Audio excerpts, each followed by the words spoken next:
Alaykum assalom va rahmatullohi va barakatuh. Aytadilar, birin-ketin Yevropa davlatlari Falastin davlatini tan olinishini e'lon qilishyapti. Tan olgani bilan biror narsa o'zgaradimi? Chunki ko'ryapmiz, tan olingan davlatlarni ham Isroil tinch qo'ymayapti. Yoki mana biz ham qarab turmayapmiz deganday qilib o'z xalqlarini aldashmi debdilar. Bu siyosat shayton, shuni biling. Shu siz aytganingizdek, bu sahnada boshqa gap, sahnaning ortida boshqa gap bo'laveradi. Tan olgan bilan masalan qarang mana. Hozir Isroil arab davlatlari tan olganmi yo'qmi? Atrofdagi arab davlatlarini, Iordaniyami, Misrmi, hokazo. Tan olgan davlat deb. Nima bo'lyapti lekin tan olgani bilan? Nima o'zgaryapti? Xohlagan vaqtida ularga raketa otsa, mana Ironni davlat deb tan olganmi? Olgan. Xohlagan joyda unga raketa otsa, yadroviy qurol ishlab chiqaraman desa qo'ymasa, u yerdagi prezidentlarni u Isroil o'zi tayinlasa, Allohning izni bilan albatta endi o'sha sabablarni qilibdi ular. Xoin odamlarni Isroil Amerika orqali u yerga olib kelib qo'ysa, inqiloblar qilsa istagan davlatida bular. Yoki mana g'arbiy sohilda qarang. Hozir Falastin davlati bor. Mahmud Abbos degan odam boshqaradi. Lekin Isroilda odam Isroil o'zi olib kelib qo'ygan. Shuning uchun bu narsadan hech narsa o'zgarmaydi.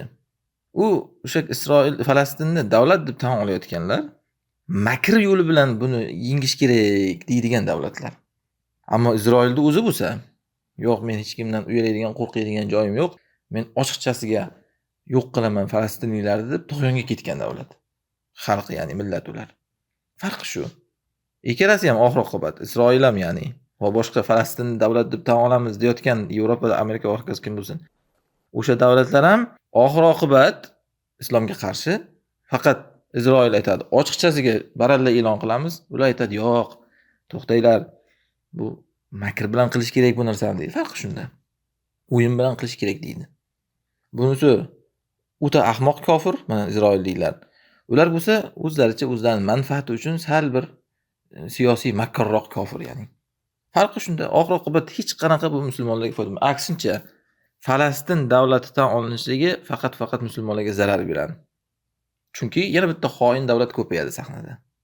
Endi buni tushungan odam tushunadi. Tushunmagan odam, senga hozir mana yahudlar qara xohlamayapti Falastin davlati tiklanishini.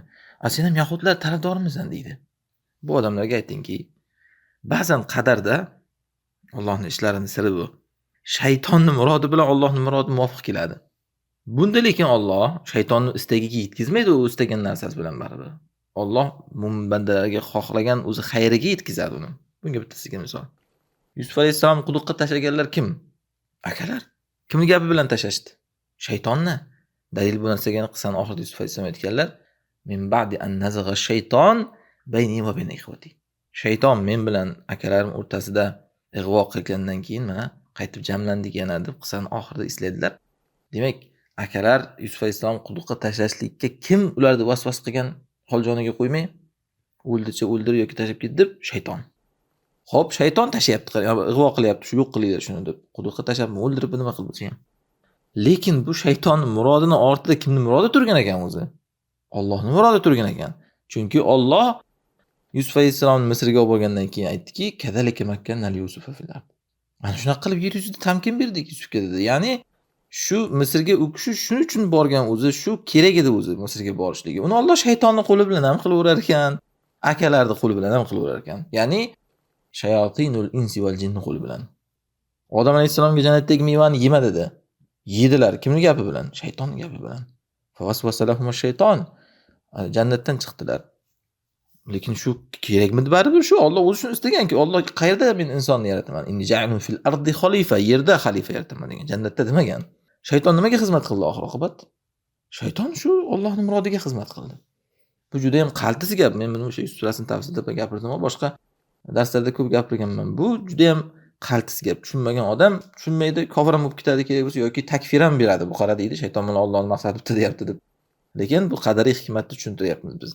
Mana shu Falastin davlati tan olinmasligida ham hozir aytayapman. O'sha yahudlarni kur qilib Alloh shuncha dunyoning kofirlari qarshi bo'lsa ham, lekin o'shalar to'yonga ketib tan olmayman deb faqat urushga harakat qilayotganligi Allohning murodi bu. Uki o'zi biz istagan narsani ham o'sha o'zi. Uki o'sha daraxtdagidan ham, toshdagidan ham yahudiyni olib chiqib o'ldirish.